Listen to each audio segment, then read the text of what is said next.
Les actus du monde du crowdlending en 5 minutes pour comprendre ce qui se passe dans le secteur et sur les plateformes et réagir à temps pour booster ta rentabilité et pour éviter de perdre de l'argent. Note au passage, le crowdlending me rapporte jusqu'à 12% par an. Si tu veux savoir comment je fais et voir mon portefeuille actualisé régulièrement, je te laisse t'inscrire en bas, il y a un lien dans la description. Comme d'hab, j'aborde uniquement les plateformes sur lesquelles j'investis moi-même. Allez, c'est parti.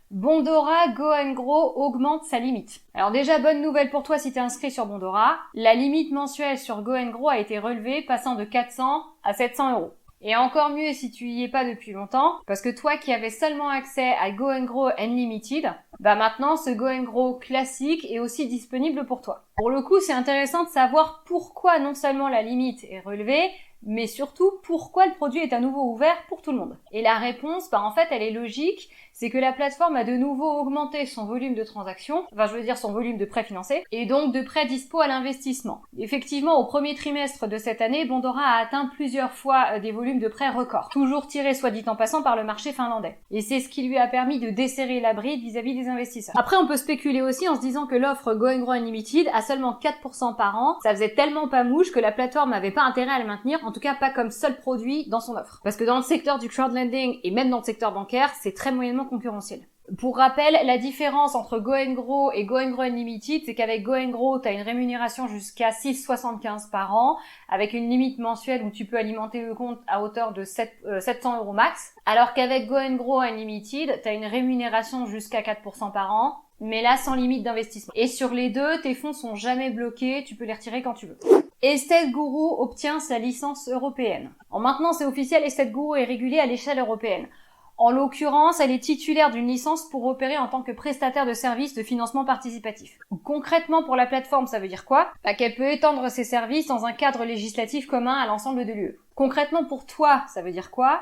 Il y aura davantage de transparence, tu auras plus d'infos, notamment sur les nouveaux projets, et aussi on te demandera probablement des infos supplémentaires pour rester dans ce cadre législatif un peu plus serein. Mais si tu fais partie des investisseurs concernés par les prêts en défaut, ça fera aucune différence. Et puis de ce côté-là, il n'y a pas tellement de news à raconter, la plateforme n'a pas encore fait état de recouvrement à succès pour l'instant. Après, faut savoir qu'en Allemagne, là où il y a la grande majorité des prêts à problème, le fait est que la législation rend le processus de recouvrement bien plus long qu'en Finlande ou en Estonie par exemple. Donc a priori par là-bas, on risque d'attendre encore au moins quelques mois avant qu'il se passe quelque chose.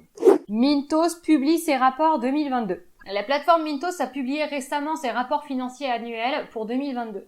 Et les chiffres sont dans le vert, pour la première fois depuis 2017 quand même. Bon, c'est un petit vert, hein. Si on regarde les chiffres de la holding, on est à un bénéfice d'environ 190 000 €, mais ça reste un vrai bond en avant quand on compare avec la perte de près de 2,5 millions € l'année précédente. Et ce, malgré le contexte de guerre en Ukraine qui touchait des initiateurs de prêts listés sur la plateforme. D'ailleurs, en parlant de ça, la plateforme avait annoncé il y a quelques temps avoir récupéré environ 10 millions € d'un prêteur russe, Revo. Alors 10 millions, ça paraît énorme dit comme ça, mais faut savoir que ça représente juste 65% du montant total dû. Et l'affaire étant maintenant close, faut pas compter récupérer les 5,5 millions qui restent. Après, je comprends quand même la décision du management de choisir cette solution-là, parce que c'était soit ça, soit des clopinettes qui seraient remboursées très très lentement pendant des années et des années. Disons que c'était la moins perdante des deux solutions. Des super chiffres 2022 pour Peerberry. Peerberry publie aussi ses rapports annuels pour 2022.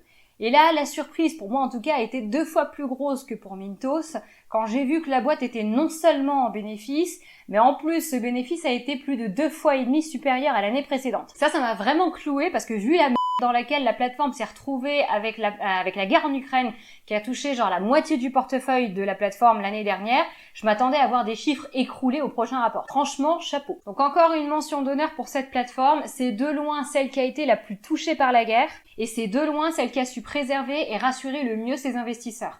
Tiens, d'ailleurs là, on en est à plus des 3/4 de prêts remboursés parmi ceux touchés par la guerre. Ah oui, et un autre détail sympa aussi, depuis avril, la plateforme, le blog et l'application sont disponibles en français. D'après Peerberry, les Français sont les plus nombreux à utiliser la plateforme derrière les Allemands. Donc ça c'est cool. Voilà, on a fait le tour. Alors pour chacune de ces plateformes, j'ai fait une analyse complète. Si ça t'intéresse, je t'ai mis les liens dans la description et aussi un lien vers un comparateur de plateformes pour celles que j'ai testées moi-même sur la base de 17 critères. Si t'as des questions ou des remarques, évidemment, t'hésites pas à me les poser en commentaire. Abonne-toi à la chaîne si c'est pas encore fait. Et puis d'ici là, je te dis à la prochaine. Allez, ciao!